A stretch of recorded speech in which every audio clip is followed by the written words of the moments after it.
am here today connected with Gloria Lee. Gloria, thank you for being part of the program today. Oh, thank you for having me. It's such a pleasure to be here.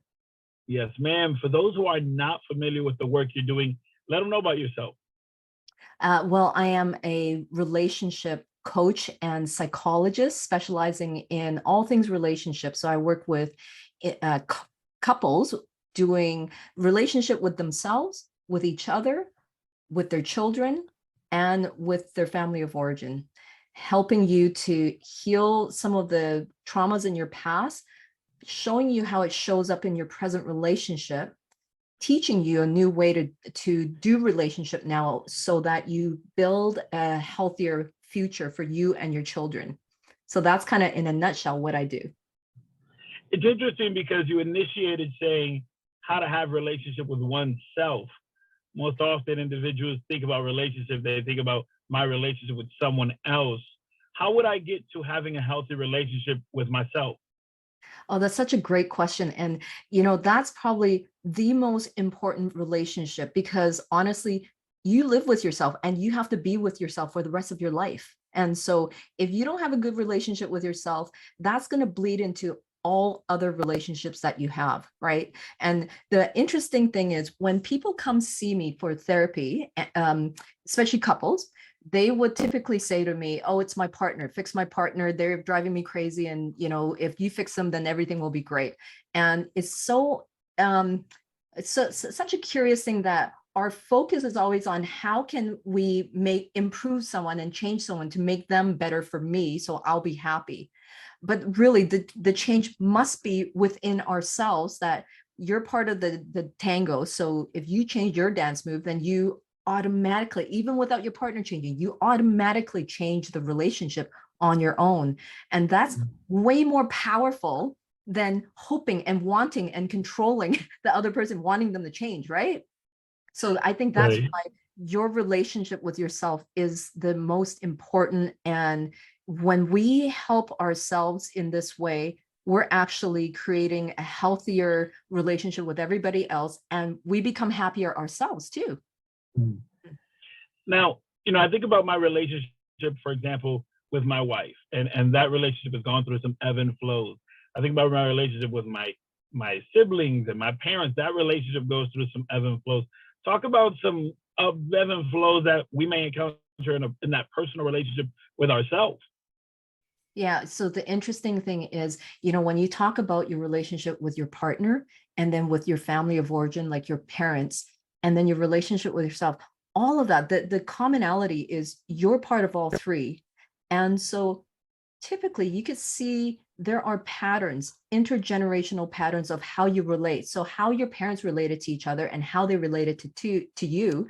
So, their attachment style to you, that becomes your attachment style to yourself, how you relate to yourself, which then gets replicated in your attachment with your partner. So a lot of times we say to ourselves, I vow never to be my parent in this way or that way, right? We've all kind of done that. Right. And then what Right. happens? We do the exact same thing in our relationship with our partner or as a parent. And we're like, wow, how did that happen? I know better. Why am I not doing better? Well, knowing is part of it. But the other part is that this has been your template for all of your life. So when you're used to that, that's your default setting. So when we're mindless about it, we go on autopilot. That's what we do. So that's why most of us replicate the same intergenerational trauma, which is what I help couples to kind of be more self-aware about. And what's my part in this? And how can I do it differently? Because I want a different outcome. How much does the relationship that I have with myself or others, how much does mindset come into play? Well, a huge part, but before even mindset is really about beliefs. The beliefs that I inherited because I was born into it. I don't even challenge because I don't know any different. Like this was my world. I don't know that, for example, if someone was beat every day as a child growing up, they might think that's just what parents do. That's how they show love. They discipline you by beating you every day. Right.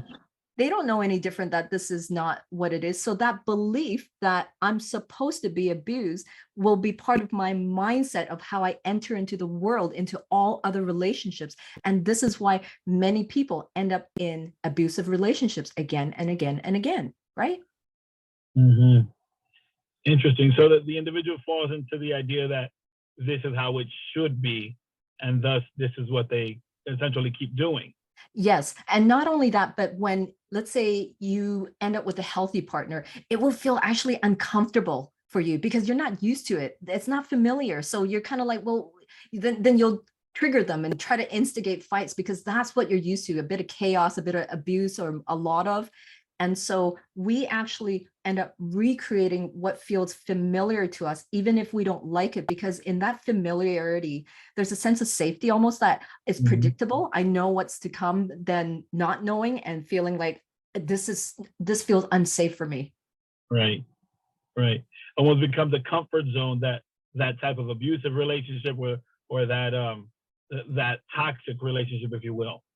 Yeah, absolutely. And then it comes the mindset as well that this is what I deserve. This is all I can do. I can't do any better. And I did this to myself. So there's a lot of shaming as well. So this is why your relationship with yourself matters, because if you have that belief that was already implanted in you from birth, and then you have that mindset going into relationships, and no one's ever challenged you that, have you ever thought about like maybe parents aren't supposed to hit you every day of your life? It's like, what are you talking about? And honestly, I've had people who have told me that doesn't all parents do that? Like, no. And it's a, when we realize a Right. couple things usually happens. One is there's a sense of grief and sadness that you never knew what you didn't know until you knew. So there's grief and sadness. And when we don't process that grief and sadness, it turns into anger, blaming, and projecting. So that's why it's so important for us to do the work. And when we don't, that's why our marriages, our partnerships become the way it is. And therefore, 50% divorce rate. And within the 50% who remain married, 50% of these couples are unhappily married because they're in conflict all the time and repeating a lot of these mistakes and patterns. So as you work with these relationships, individuals that are not only in relationship with themselves, but as you mentioned, with their significant other, with their children, let's start off with the relationship between a spouse. What is the most common variable, or the hill, the mountain, the issue that you see when people come to you for support? Yeah, it varies. The stuff, the content they come with, it varies. It doesn't matter what it is, but the deeper need is always the same, always 100%. It's either I want to be seen, felt, heard, understood, because I feel like you've abandoned me and you don't know who I am. That's one. Or the other one is, I want you to love me and know that I'm good enough, that I'm worthy. And I have not seen anything different, because that's the human experience of attachment, that we all want to be seen, heard, and known for who we are and accepted. And the other part is we all want to feel worthy and that I'm good enough and that you see me for who I am and you accept me. Yeah, that's a beautiful thing, right? And I can see how that ties back to the identity that the individual holds, the way they perceive themselves, with the idea of, I want you to see me the way I am. But of course, if I don't see myself in a healthy manner, then that may be skewed also. Yes. And not only that, but if you come from a unhealthy upbringing where your needs were met by being demanding, by being pushy, by being critical, or being like guilting a child to do something, then that's what you've learned to how to get that attention that you need. Like, I have to argue for it. I have to criticize you and tell you how bad you are of a partner, and you should be doing this, you should be doing that.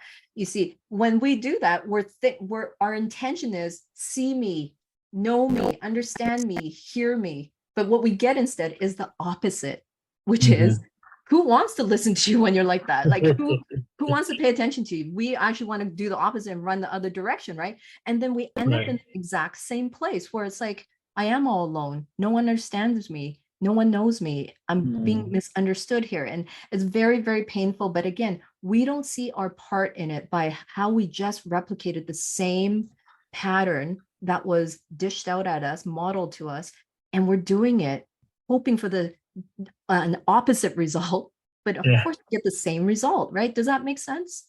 Yeah, most certainly. Most certainly. In the new year, most individuals either set up New Year's resolution, they set up these goals, or they set up one word, and this one word anchors all of the things they do for the year. Where do you lie on that spectrum? Are you more of a New Year's resolution goal person, or do you set a one word? Um, Neither, actually. Yeah, I'll tell you why. Resolutions are so much about the external, like I'm going to do this, I'm going to do that. It's about trying to psych ourselves out and motivate ourselves to do something, but it's not anchoring something deeper. Now, a word, we're getting a little closer. It goes to your intention of what you want to do, which is great. But both of these really need to be anchored in the value of who you are, your why.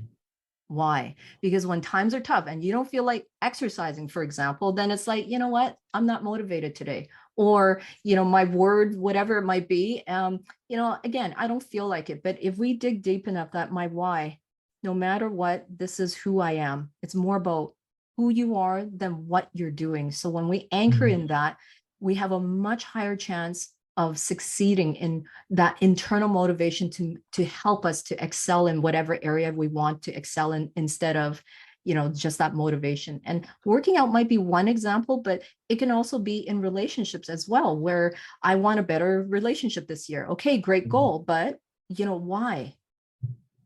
Because I want my children to have a healthier future than what I had. I want to be that role model to my children that I didn't have. I want to have that happy, healthy relationship because I deserve better. Okay. That's your why. Yeah. Yeah. So, with reference to either setting goals or having the one word, you said neither. You have that why, that reason of why you're doing everything. But if you were to set one word that encompasses all of your life's work, what would that one word be? Integrity. Integrity with who I am. Be authentic, because there's only one of me. There's only one of you. Everyone else is taken. So be the best version of you that you can be, and have integrity with yourself. When you have integrity with yourself, you will love yourself more, and you have more to offer to the world and to others around you who love you. And that's it. Awesome. Gloria, for those who are connected and want to get connected with you, how could they do so? You can either go on my website, drglorialee.com, or on my social. Instagram will be at Dr. Gloria Lee. And on Facebook, same thing, Dr. Gloria Lee. Yes. Awesome. Thank you so much for being part of the program.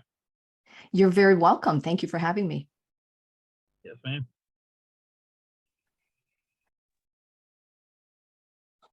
Hello, everyone. I am here today connected with Gloria Lee. Gloria, thank you for being part of the program today. Oh, thank you for having me. It's such a pleasure to be here. Yes, ma'am. For those who are not familiar with the work you're doing, let them know about yourself.